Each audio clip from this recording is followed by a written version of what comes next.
Yosua pasal 22. Suku-suku yang di seberang Yordan pulang. Lalu Yosua memanggil orang Ruben, orang Gad, dan suku Manase yang setengah itu, dan berkata kepada mereka, "Kamu telah memelihara segala yang diperintahkan kepadamu oleh Musa, hamba Tuhan itu, dan telah mendengarkan perkataanku dalam segala yang kuperintahkan kepadamu. Kamu tidak meninggalkan saudara-saudaramu selama waktu ini, sampai sekarang, tetapi kamu setia memelihara perintah Tuhan Allahmu kepadamu. Tetapi sekarang Tuhan Allahmu telah mengaruniakan keamanan kepada saudara-saudaramu, seperti yang dijanjikannya kepada mereka. Oleh sebab itu, pulanglah ke kemahmu, ke tanah milikmu, yang telah diberikan kepadamu oleh Musa, hamba Tuhan itu di seberang Yordan.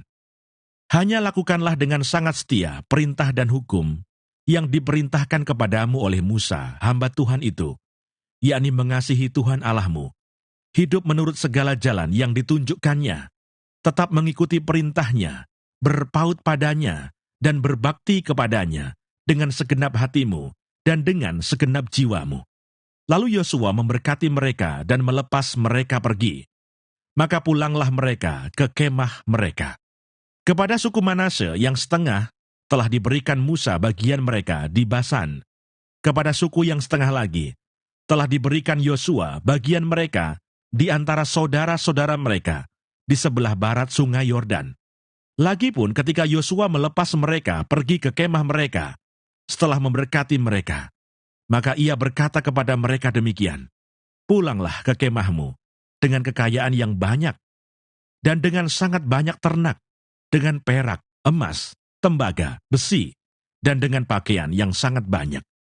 Bagilah dengan saudara-saudaramu jarahan yang dari musuhmu itu." Suku-suku di seberang Yordan mendirikan mezbah.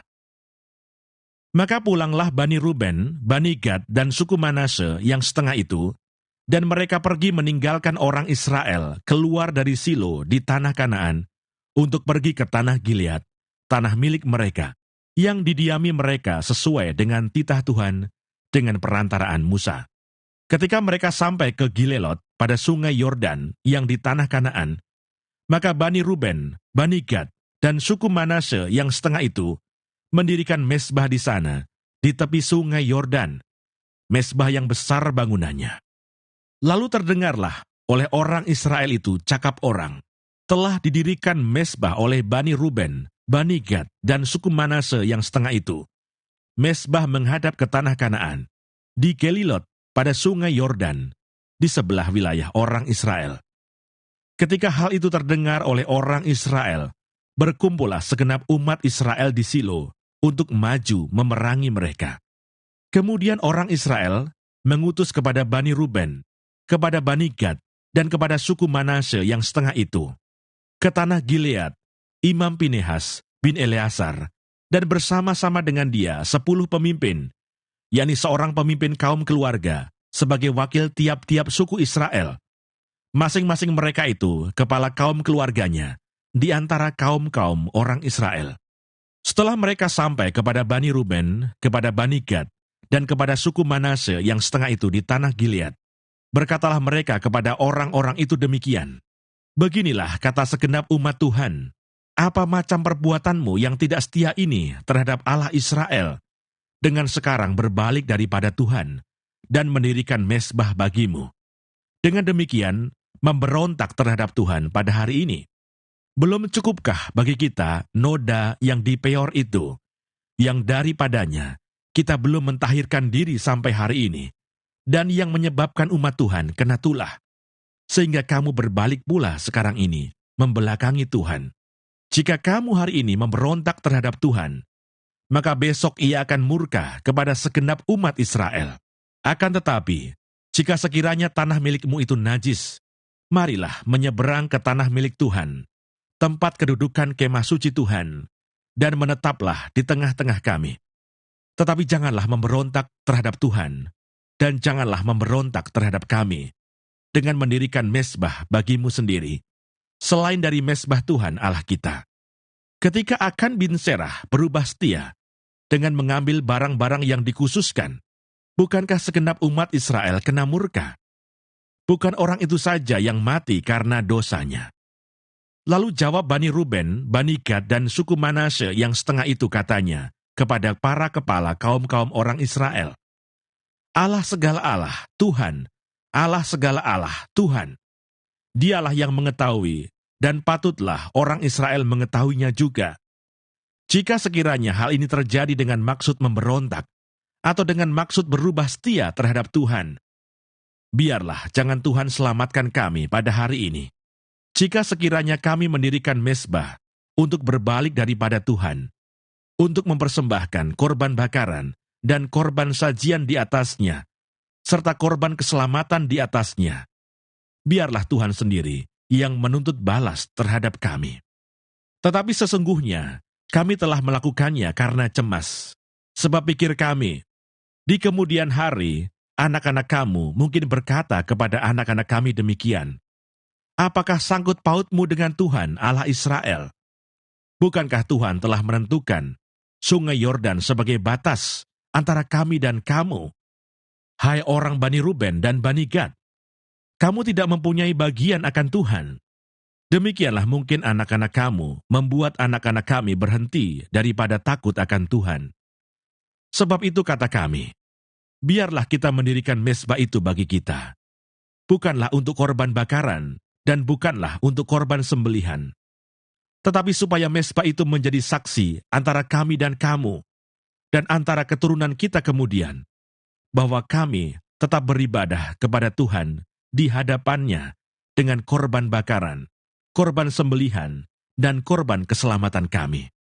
Jadi tidaklah mungkin anak-anak kamu di kemudian hari berkata kepada anak-anak kami, kamu tidak mempunyai bagian pada Tuhan.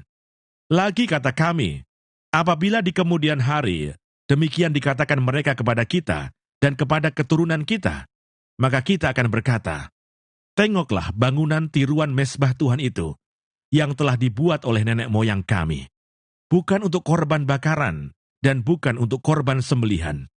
Tetapi mezbah itu menjadi saksi antara kami dan kamu. Jauhlah daripada kami untuk memberontak terhadap Tuhan, dan untuk berbalik daripada Tuhan pada hari ini, dengan mendirikan mezbah untuk korban bakaran, korban sajian, atau korban sembelihan. Mezbah yang bukan mezbah Tuhan Allah kita, yang ada di depan kemah sucinya. Setelah Imam Pinehas dan para pemimpin umat, serta para kepala kaum-kaum orang Israel, yang bersama-sama dengan dia, mendengar perkataan yang dikatakan oleh Bani Ruben, Bani Gad, dan Bani Manasye itu, maka mereka menganggap hal itu baik.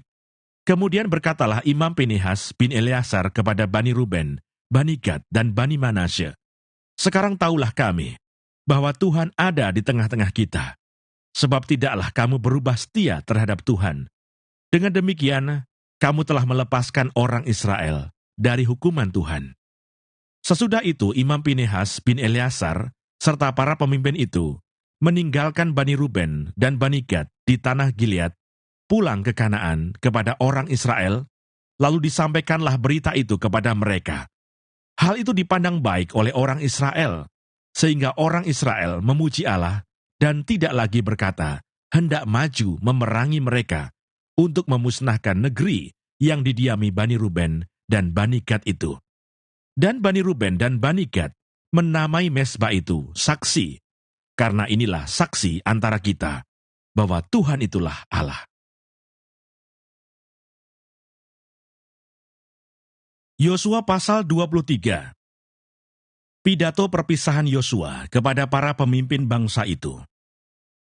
Lama setelah Tuhan mengaruniakan keamanan kepada orang Israel ke segala penjuru terhadap semua musuhnya, dan ketika Yosua telah tua dan lanjut umur, dipanggilnya seluruh orang Israel, para tua-tuanya, para kepalanya, para hakimnya, dan para pengatur pasukannya, dan berkata kepada mereka, aku telah tua dan sangat lanjut umur, dan kamu ini telah melihat segala yang dilakukan Tuhan Allahmu kepada semua bangsa di sini demi kamu. Sebab Tuhan Allahmu, dialah yang telah berperang bagi kamu.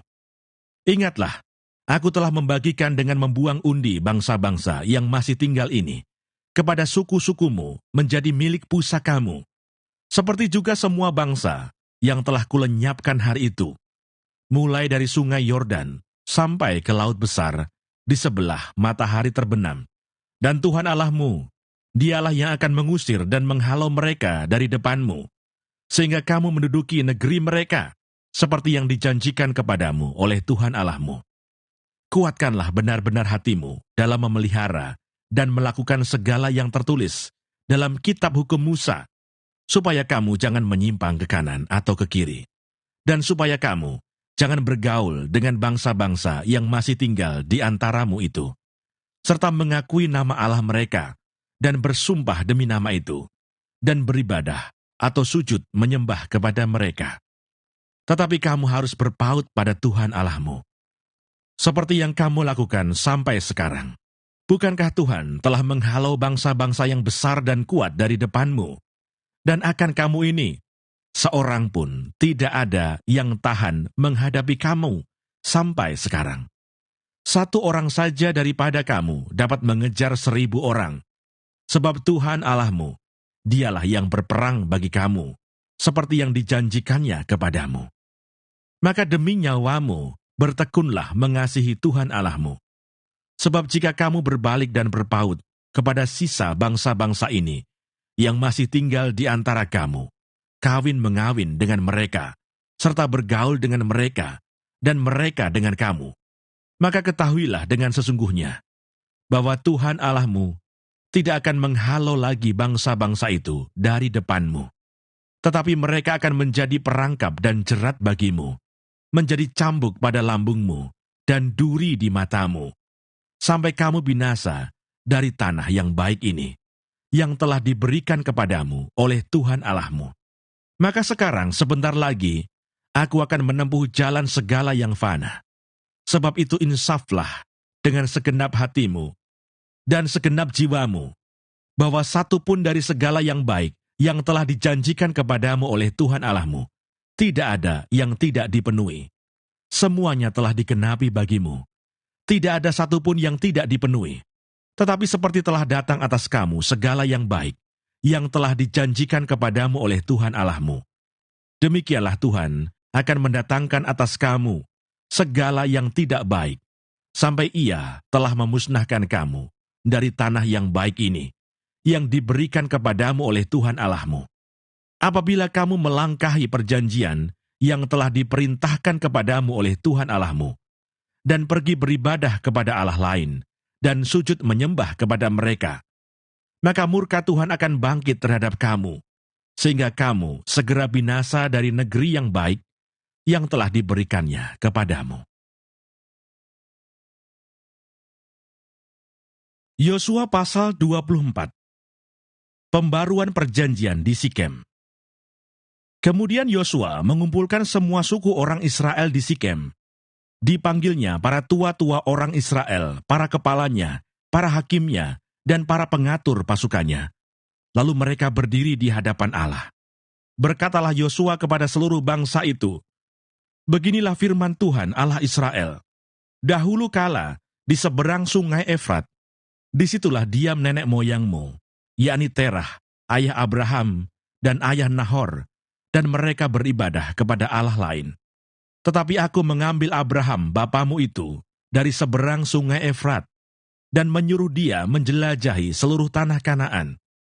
Aku membuat banyak keturunannya, dan memberikan Ishak kepadanya. Kepada Ishak kuberikan Yakub dan Esau. Kepada Esau kuberikan pegunungan Seir menjadi miliknya, sedang Yakub serta anak-anaknya pergi ke Mesir. Lalu aku mengutus Musa serta Harun dan menulahi Mesir, seperti yang kulakukan di tengah-tengah mereka. Kemudian aku membawa kamu keluar. Setelah aku membawa nenek moyangmu keluar dari Mesir, dan kamu sampai ke laut, lalu orang Mesir mengejar nenek moyangmu dengan kereta, dan orang berkuda ke laut Teberau. Sebab itu berteriak-teriaklah mereka kepada Tuhan. Maka diadakannya gelap antara kamu dan orang Mesir itu, dan didatangkannya air laut atas mereka, sehingga mereka diliputi. Dan matamu sendiri telah melihat apa yang kulakukan terhadap Mesir. Sesudah itu lama kamu diam di padang gurun.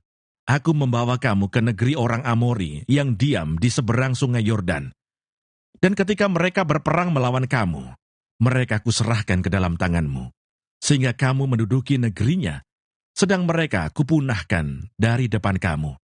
Ketika itu, Balak bin Sipor, Raja Moab, bangkit berperang melawan orang Israel. Disuruhnya memanggil Bileam bin Beor untuk mengutuki kamu. Tetapi aku tidak mau mendengarkan Bileam, sehingga ia pun memberkati kamu.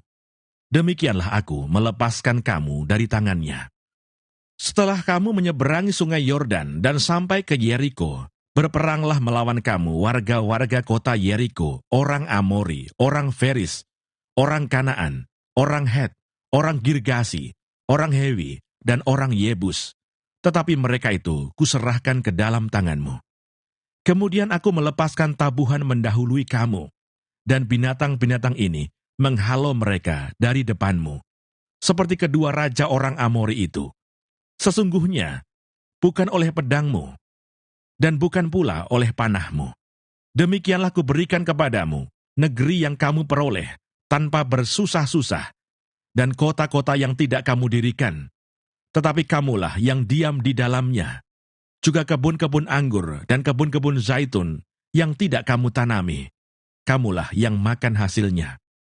Oleh sebab itu, takutlah akan Tuhan, dan beribadahlah kepadanya dengan tulus ikhlas dan setia.